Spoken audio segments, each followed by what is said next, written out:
नमस्कार, मैं doctor Gopal Lohia, homeopath, acupuncturist and batch floor therapist. आज मैं आपको एक 6.5 साल के बच्चे का केस बताने जा रहा हूँ। बच्चे बहुत ही ज़्यादा सेंसिटिव होते हैं, छोटी छोटी बातों से वो अफेक्ट हो जाते हैं और कभी कभी जब वो डर जाते हैं तो हमेशा उनके दिमाग में वो डर बैठा रहता है। देखते हैं केस में उल्टी के लिए उसको काफ़ी उल्टियाँ हो रही थी। तो जनरली पहला क्वेश्चन रहता है कि भाई कुछ खाया था क्या बाहर, तो बोले हाँ, होटल में गए थे और होटल का खाना खाया और इनको उल्टियाँ शुरू हो गई और लूज़ मोशन भी हो रही है। तो मैं बोला ठीक है, क्या खाया था? बोले सादा खाना खाया था डॉक्टर साहब, कोई ये नहीं, रोटी सब्जी थी, पनीर की सब्जी और रोटी। जो हमने खाया यही बच्चे ने भी खाया और दैट्स इट, वो उसको हो गया।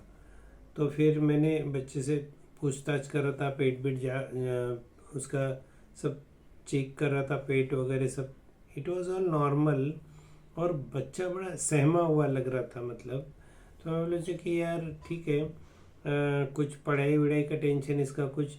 बोले डॉक्टर साहब पढ़ाई वढ़ाई बहुत अच्छे से करता है, लेकिन इसका एक प्रॉब्लम है। बोले डॉक्टर साहब ये ना बेडरूम में से बाहर या बाहर से बेडरूम में अकेला कभी नहीं जाता है, पता नहीं इसको क्या हो जाता है, लेकिन ये प्रॉब्लम है बोले इसको डॉक्टर साहब। बोला ठीक है, और बताइए उल्टी के बारे में। मैं उसको ऊपर ज़्यादा ध्यान नहीं दे, तो मैं बोला ठीक है, वो तो देख लेंगे, डर रहा है तो उसके लिए भी दवाई है। तो मैंने बोला और कुछ बताइए इसके बारे में। तो ऐसा कभी पहले भी हुआ था क्या इनको? जैसे जैसे भी होटल में जाते हैं तो इनको होता है क्या? तो बोले जब भी होटल में जाएगा तभी भी इसको तकलीफ होती ही है डॉक्टर साहब। ये होटल में जाना ही नहीं चाहता। ये होटल में गए कि वहाँ बोलेगा मुझे सू आई है, मुझे शी आई है, कुछ भी कारण बोल के ये वहाँ से निकल जाएगा, घर में आने आएगा। लेकिन अगर हाँ डॉक्टर साहब एक बात है कि वही खाना हम घर पे अगर लेके आते हैं तो ये घर पे वही खाना खाता है, इसको कोई तकलीफ नहीं होती। He is perfectly all right after eating all that food. बोले ये तो स्ट्रेंज है, खाना सेम है, घर पे कुछ नहीं होता है और होटल में खाया तो तकलीफ होती है। बोले कुछ तो गड़बड़ है। तो मैं बोला ठीक है, उसके पिताजी को बोला आप बाहर बैठिए, मैं इनसे बात करता हूँ। और बात करने के बाद में 5 मिनट दिए मैंने उसको। 5 मिनट में कुछ नहीं बोल रहा था वो, सिर्फ मेरा मुंह ताक रहा था, इधर देख रहा था, उधर देख रहा था, लेकिन बात कुछ नहीं कर रहा था। लेकिन मुझे यकीन हो गया था कि इसके दिल के अंदर कुछ तो चल रहा है, इसको बताना तो है लेकिन बता नहीं पा रहा है। तो मैंने सोच लिया आज तो इसको रुका के पूछ ही लेंगे। तो मैंने बोला बताओ, डरो मत, कुछ नहीं होता है, आपका डर दूर हो जाएगा, आप होटल एंजॉय कर पाओगे। और उसने रोना चालू कर दिया, फूट फूट के रोने लगा। तो बोला मुझे फीलिंग आता है होटल जाने के बाद। यार फीलिंग फीलिंग क्या आता है?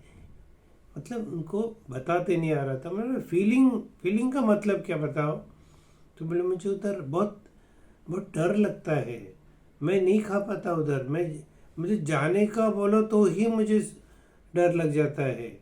एक 6.5 साल का बच्चा बता रहा है आपको ये सब चीज़ें। यकीन मानिए बच्चे लोग बताते हैं सब। तो बोले मुझे डर लगता है, मैं कभी जा नहीं पाता, मुझे एग्ज़ाम के पहले भी डर लगता है, मुझे किसी के घर पे जाने से भी डर लगता है। फिर पेरेंट्स को मैंने अंदर बुला के पूछा तो बोले डॉक्टर साहब कहीं घूमने भी नहीं जाता है, इसको घूमने भी गए तो रात को घर पे आने का होता है, बाहर कहीं ये सो नहीं सकता क्योंकि इसको डर लगता है। पहले हमको समझ में नहीं आता था कि ये घर पे क्यों जाना चाहता है, घर पे क्यों जाना चाहता है, लेकिन अब बातें क्लियर हो रही है। तो मैंने उनको रॉकरोज, आस्पेन और चेरी प्लम ये दवाइयाँ चालू की और साथ में जैल्सीमियम 1 mg के 3 खुराक दिए और कंटिन्यू रखा, और जब भी उनको होटल में जाने का होता था, जैल्सीमियम की खुराकें उनको मिल जाते थे, तो वो आराम से उसका डर चला गया और उनको उल्टियाँ भी बंद हो गई।